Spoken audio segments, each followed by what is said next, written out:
ini kan dua saksi ahli yang sebetulnya secara koinsiden tuh sedang melakukan riset dalam dua domain yang terpisah ya, dalam dua. Tapi kita bertemu di tanggal 15 April 2025. Jadi saya sebenarnya kan sejak kurang lebih 2022 akhir itu karena ketika polemik ijazah ini mengemuka ya, itu kan saya sudah melakukan penelitian sampai bikin payung besar penelitian sampai hasilnya udah 45 manuskrip. Ini saya perhatiin ya, perhatikan baik-baik. Yang mereka itu bengong nggak ngerti apapun, roaming banget waktu digelar perkara khusus untuk mencerna apa yang saya sampaikan. Dirtipidum cemas sekali. Iya. Karena nggak mudeng gitu. Karena makan itu sambil. Iya, cemas sekali. Cemas gitu. Oke. Jadi nih ya, variabel saya itu Kelihatan ditelanjangi memang. Jadi ngeri-ngeri cemas, bukan ngeri-ngeri sedap. Coba Anda buktikan, itu peserta sendiri. Kok bisa Anda membuktikan bahwa itu menjadi itu? Pakai persamaan apa? Saya berharap seperti itu. Oke. Karena saya sudah sering menikmati proses di cross check atau crossfire gitu. Kita masuk lagi kan? Enggak, udah selesai. Terus ngapain ini gelar perkara? Kami nggak ngelihat apa-apa. Mereka hanya mestinya Anda kirim video aja, video presentasi. Ini video dari PowerPoint itu Bang ya. Kita udah siapin 7 hari 7 malam masalahnya. Bayangin aja 45 manuskrip udah saya siapin kan. Tapi saya pikir baru 5 menit aja mereka kayak wajahnya roaming gitu ya. Iya. Apalagi wajahnya dirtipidum. Ini sempat melirik saya kan bilang, ampun bang jago.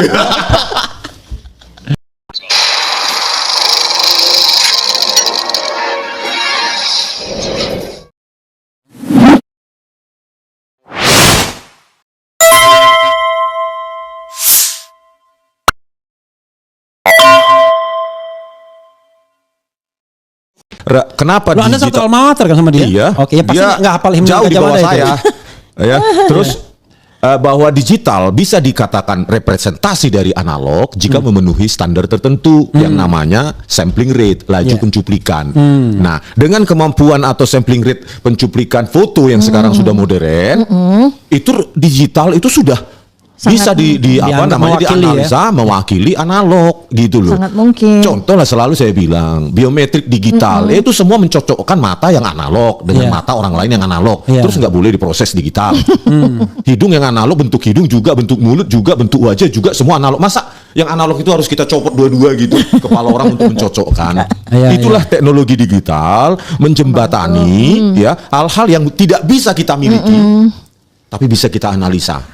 Menganalisa bintang di galaksi, suatu galaksi aja bisa diinterpretasi kok. Bisa diproyeksi. Apalagi cuma dokumen. Makanya berat kali kalau kita harus bawa analog semuanya kan? Planet dianalogkan dibawa. Jadi misalnya ada 100 ijazah. Memang bukan bidangnya. Harus dibawa dulu ijazahnya. Mungkin bukan bidang si ahli ini, mungkin bidang komputer apa gitu, hacking atau networking. Tetapi ini kan tentang image dan video yang dia sendiri sangat awam karena bukan bidangnya. Di S1 juga mungkin bukan bidangnya. Jadi dia mengatakan itu. Nah, bahwa fake document analysis itu kan dari analog terus di scan ya, dengan resolusi yang cukup, resolusi itu artinya sampling rate, laju pencuplikan yang cukup, maka itu bisa menjadi representasi. Jadi begini Bang. Dan itu adalah common things di dalam dunia digital forensik. Abang lihat dulu di dunia intelijen, ya kan Bang, bisa moto jepret-jepret gitu kan Bang secara rahasia, terus dianalisa itu, itu diidentifikasi itu si ini gitu loh, tanpa harus kita tangkap orangnya. Ini kan kita melakukan digital forensik karena ada hambatan apa? Kita tidak memiliki analognya, maka kita lakukan digital forensik. Kalau kita bisa punya analognya, ngapain capek-capek digital forensik Bang? Kita bawa aja ke labnya BRIN ini, kita bayar 5 juta misalnya untuk menghitung usia dari kertas, jenis tinta, usia tinta, selesai masalah Bang. Kalau saya bisa culik misalnya diam-diam saya ke sebenarnya perpustakaan. lebih selesai lagi kalau ada analognya, kita bandingkan sama sekumpulan itu, kita lihat kasat mata aja udah selesai. Udah selesai Bang, selesai gitu loh Bang. Apa artinya teknologi? Digital forensik ini kan dunia digital menjembatani bahwa kita tidak bisa memiliki yang analog. Kita tidak punya wewenang misalnya. Tetapi digital itu adalah representasi dari analog ketika memenuhi standar tertentu, yaitu sampling rate.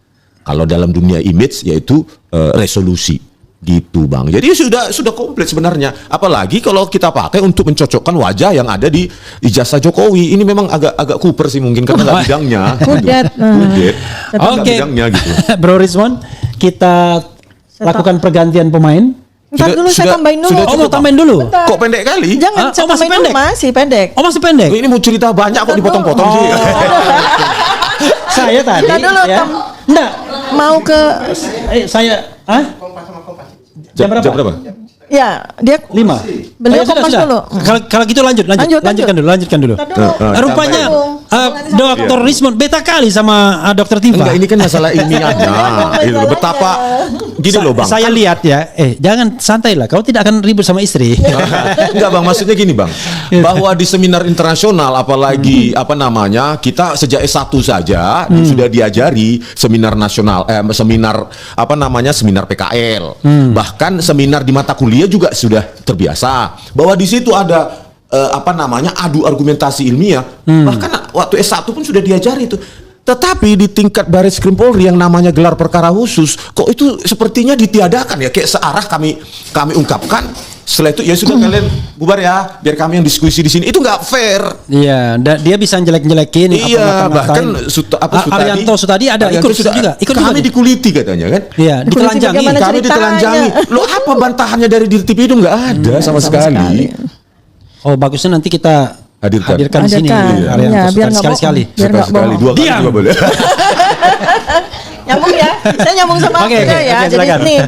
Jadi ini kan dua saksi ahli yang sebetulnya secara koinsiden tuh sedang melakukan riset dalam dua domain yang terpisah ya, Tapi kita bertemu di tanggal 15 April 2025. Jadi saya sebenarnya kan sejak kurang lebih 2022 akhir itu karena ketika polemik ijazah ini mengemuka ya, itu kan saya sudah melakukan penelitian sampai bikin payung besar penelitian sampai hasilnya udah 45 manuskrip. Ini saya perhatikan baik-baik. Yang mereka itu bengong nggak ngerti apapun, roaming banget waktu di gelar perkara khusus untuk mencerna apa yang saya sampaikan. Dirtipidum cemas sekali. Iya.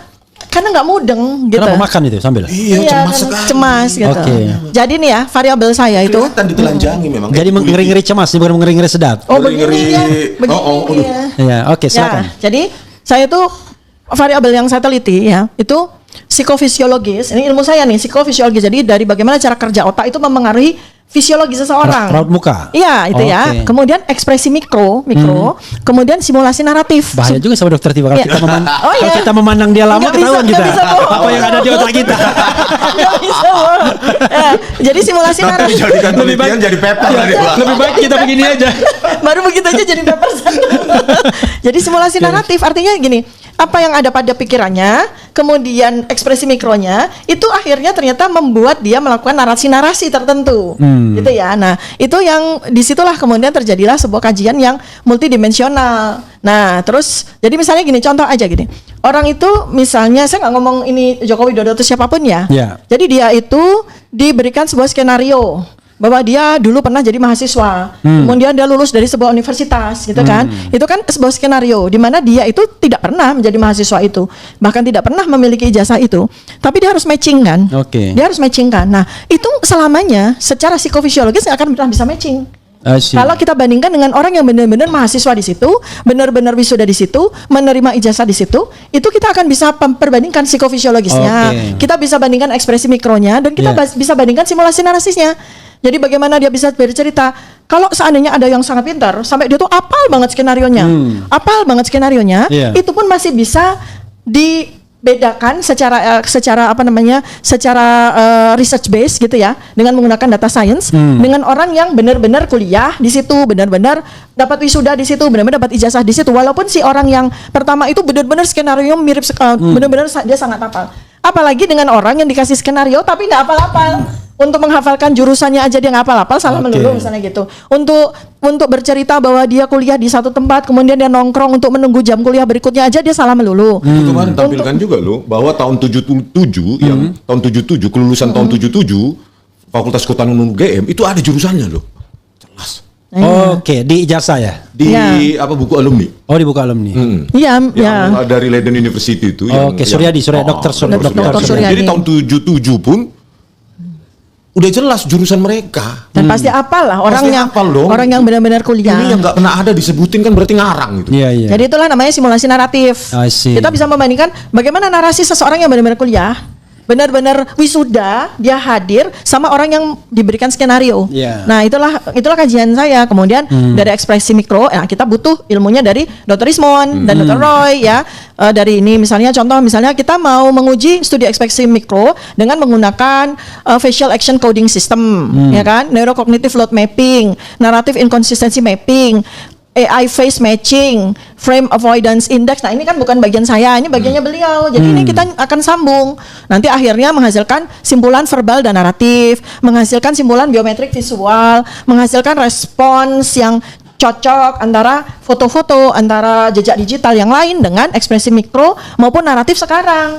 Karena peristiwa seseorang kuliah, peristiwa seseorang wisuda itu adalah sebuah peristiwa yang sangat monumental dalam kehidupan seseorang dan itu terekam secara sempurna. Rasanya susah lah lupa ya. Oh, nggak bisa. Kamu ngambil jurusan apa waktu kuliah? Oh, jurusan apa ya? Nah, itu tidak mungkin, apalagi salah ya, nggak mungkin jurusan Dan apa. garis besarnya adalah hal-hal banyak sekali yang ditanyakan kepada saya terutama pada saat undangan klarifikasi laporan Joko Widodo maupun yang laporan klarifikasi penghasutan itu saya jawab di forum yang sesungguhnya ketika saya sebagai ahli, Bang, di gelar perkara khusus itu.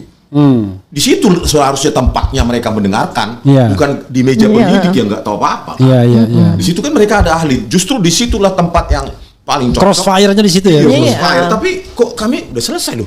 Sama pertanyaannya, lo sanggahannya mana ini? Padahal pengen di-challenge gitu. Pengen di-challenge. Kita pengen di-challenge. Mana yang salah di situ? Pengen di-challenge banget. Makanya nggak ada loh, kok selesai ya? Makanya saya bilang pas turun itu, nanti kan kita masuk lagi ya, sesi pendalaman. Udah selesai. Itu kita kayak orang roller coaster gitu ya, baru jalan loh kok selesai ya. Padahal tiketnya itu agak mahal ya. Agak mahal gitu loh, Bang. Kok disuruh keluar? Iya, kok disuruh keluar? Nanti kan masuk lagi. Saya kira makan dulu gitu kan, makan siang gitu, dikasih makan pun tak dikasih. Tak ada. Oh, mending waktu di KPK. Cuma dikasih kacang. Oh ya, snack itu. Saya pernah diperiksa KPK dikasih nasi padang lumayan lah. Kami kira sesi itu akan berlanjut. Kami dengarkanlah ini ahli-ahli dari Baris Krim yang katanya punya ISO internasional. Katanya 7 ahli kan. Kita pengen mantap ini gitu. Loh, selesai. Padahal maunya kan muncul yang dari analog yang foto. Ini kami lihat sudut kemiringannya, kami lihat pokoknya gitulah, pakai ilmu yang berbeda gitu.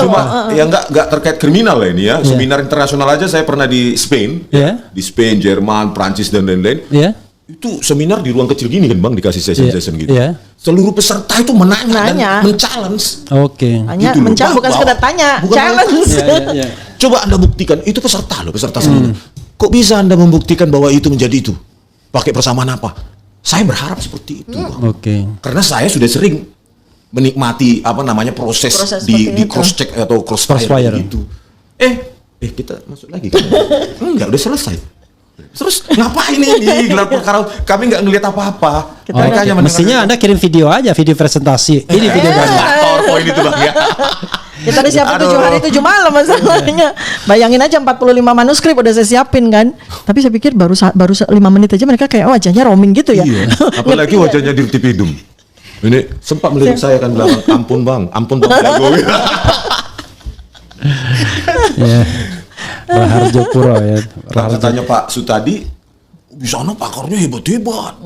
Gini. Loh, kan kalau katanya nggak dipertontonkan atau dipertunjukkan bagaimana mereka men-challenge argumen kami, ya mitos dong jadinya. Harusnya di situ dong ditunjukkan ahli-ahli mereka gitu. Ya, walaupun ditunjuk ahli mereka, tapi ini dekat. Oh, gitulah Bang. Jadi bagaimana kami bisa mengetahui hasil sementara proses itu buta?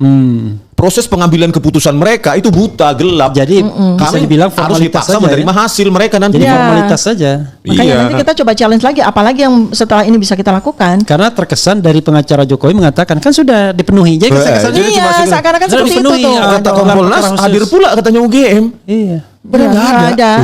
Atau kita nggak takut sekali sih hadir bersamaan begitu UGM loh levelnya. Kan dia nggak salah, UGM itu kan Roy Suryo kan, Rismon Sianipar, Dr. Tifa kan UGM ya. Bukan perwakilan, Mbak.